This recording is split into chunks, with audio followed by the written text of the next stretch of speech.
For a big part of my life, I had a love-hate relationship with food. I love food, but for 30 some years of my life, I was on some kind of diet. Some ill-advised, most healthy, but I was on a diet, and I never really got what I wanted out of those diets. I'd lose 5 or 10 pounds, and then I'd go back to eating the way I was, and I'd put that weight back on.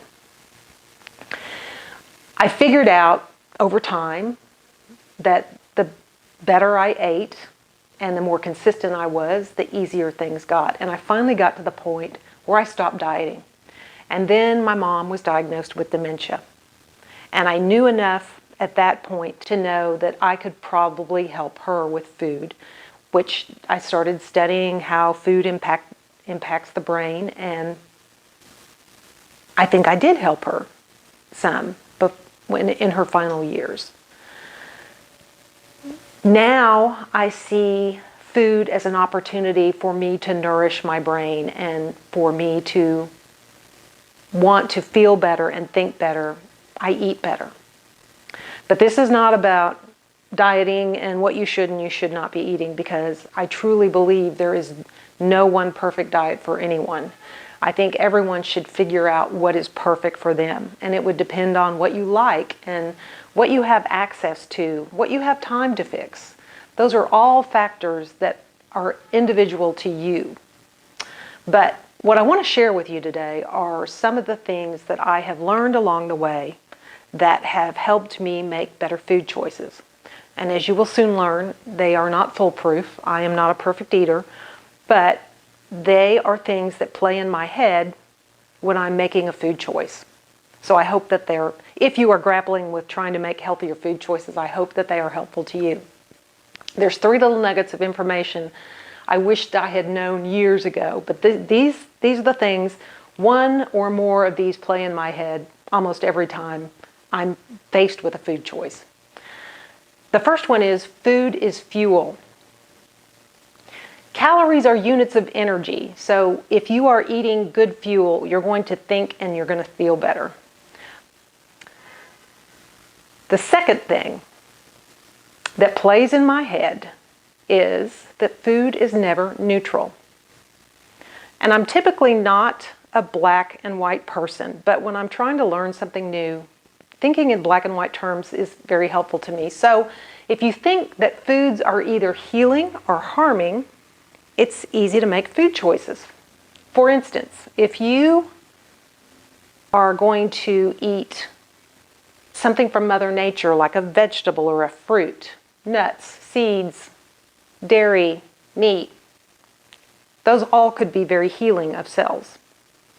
On the other end of the spectrum would be manufactured foods, like one of my personal favorites, Cheez-Its. I love a Cheez-It.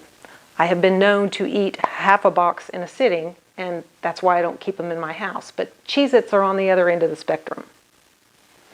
My third and final tip is that I can learn to like anything. I usually start out by telling people to think back on the first time, if you have ever had coffee or alcohol, think back to the first time that you ever tried either one of those. Did you like them? I didn't. I thought coffee was awful, and I thought liquor was awful. And today I drink 2 cups of coffee a day, black. And if I drink scotch, which is not really a tasty drink, but it's not the way they taste, it's the way they make you feel that pull you back to them. So that's why I drink coffee and alcohol, not because I like the taste, but I like the way they make me feel.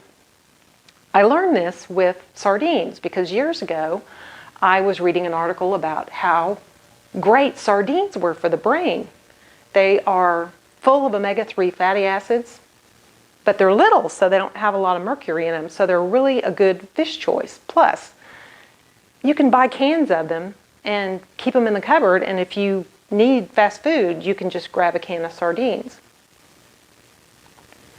I eat now. I didn't like sardines. The first time I tried them, they were okay. I thought they were going to be awful. And then I went to the store and I bought the best can I could find. Boneless, skinless, and olive oil. And I was pleasantly surprised how good they tasted. They tasted like a really good, moist tuna fish. And now I eat 5 cans a week. I love them. In closing, I want you to remember my 3 little tricks that took me through the school of hard knocks to figure out. Food is fuel. Food is never neutral. And you can learn to like anything.